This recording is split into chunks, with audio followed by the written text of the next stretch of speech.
ജോലി ചെയ്തിരുന്ന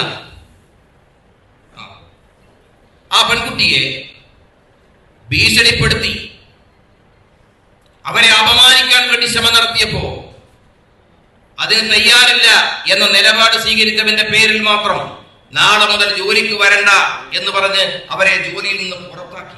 ആലോചിക്കണം, ഈ അധികാരം ഉപയോഗപ്പെടുത്തി എന്തൊക്കെ തോന്നിവാസമാണ് ഈ പാലക്കാട് ജില്ലയിൽ നടത്തിയത്. എത്ര പേരെയാ നടപടിയെടുത്തത്. ഇങ്ങനെ ഓരോ പ്രദേശത്ത് വടക്കഞ്ചേരിക്കാർക്ക് ഗംഗാധർ ഇവർക്കൊക്കെ ഒരുപാട് കഥകളും അനുഭവങ്ങളും പറയാനുണ്ട്. ഇങ്ങനെ പീഡിപ്പിക്കപ്പെട്ടവർ, ക്രൂരമായി ആക്രമിക്കപ്പെട്ടവർ സമാധാനത്തോടു കൂടി രാഷ്ട്രീയ പ്രവർത്തനം അസാധ്യമാക്കാൻ കഴിയുന്ന ഒരു സാഹചര്യത്തെ അസാധ്യമാക്കിയ ഒരു സാഹചര്യം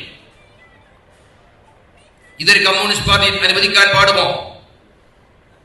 അധികാരം അതിനു വേണ്ടിയാണോ ഉപയോഗിക്കേണ്ടത്? പണപ്പിരിവിന് യാതൊരു കുഴപ്പമില്ല. എല്ലാ മാസവും എന്തെങ്കിലും ഒരു പിരിവുണ്ടാവും. ഇങ്ങനെ പിരിവുണ്ടായ ഒരു കാലഘട്ടം കമ്മ്യൂണിസ്റ്റ് പാർട്ടിയിൽ ഞാൻ നിങ്ങളോട് പറയാ, എനിക്ക് വ്യക്തിപരമായ ഒരു വിരോധം കൊണ്ട് പറയുന്നില്ല. ഈ വിദ്വാൻ എത്രയോ മഹാന്മാരിരുന്ന കസേരയാട്ടോ അത്. നിങ്ങൾക്ക് കമ്മ്യൂണിസ്റ്റ് പാർട്ടിയെ കുറിച്ച് ഇപ്പൊ ഞാൻ ആ മാധ്യമ പ്രവർത്തകയെ പറ്റി പറയാണ്. മാധ്യമ പ്രവർത്തക ഇവിടെ ഉണ്ടായിരുന്നു, ഇവരെപ്പ കാണാനില്ല. അവരുണ്ടായിരുന്നു ഇവിടെ, ഞാൻ കണ്ടുവരെ.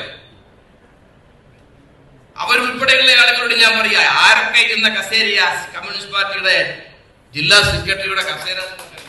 അങ്ങനെയല്ലേ സ്വാഭാവികമായും ചെയ്യേണ്ടത്? നടന്നോ? എത്ര പരാതി കൊടുത്തു? മണ്ണാർക്കാടിന്റെ കൃത്യമായ കണക്ക് ഞാൻ പറയാം. 686 പരാതികളാണ് മണ്ണാർക്കാട് നിന്ന് പാർട്ടി ജില്ലാ കമ്മിറ്റിയുടെയും പല പാർട്ടി ജില്ലാ നേതാക്കന്മാരുടെ പേരിൽ AKG സെന്ററിലേക്കും ഡൽഹിയിലെ AKG ഭവനിലേക്കും പ്രവഹിച്ചത്. ചിറ്റൂരിൽ നിന്ന് പ്രവഹിച്ചത് 400 ചില്ലാനം പരാതികളാണ്. വടക്കഞ്ചേരിയിൽ നിന്ന് 160ഓളം പരാതികൾ. ജില്ലയിലെ വിവിധ പ്രദേശങ്ങളിൽ നിന്ന് പോയ ഈ പരാതികൾക്ക് ഇന്നല്ലെങ്കിൽ നാളെയെങ്കിലും ഒരു പരിഹാരം ഉണ്ടാകും എന്ന് സ്വാഭാവികമായും നമ്മൾ പ്രതീക്ഷിക്കില്ലേ? ഞാൻ നിങ്ങളോട് ചോദിക്കട്ടെ.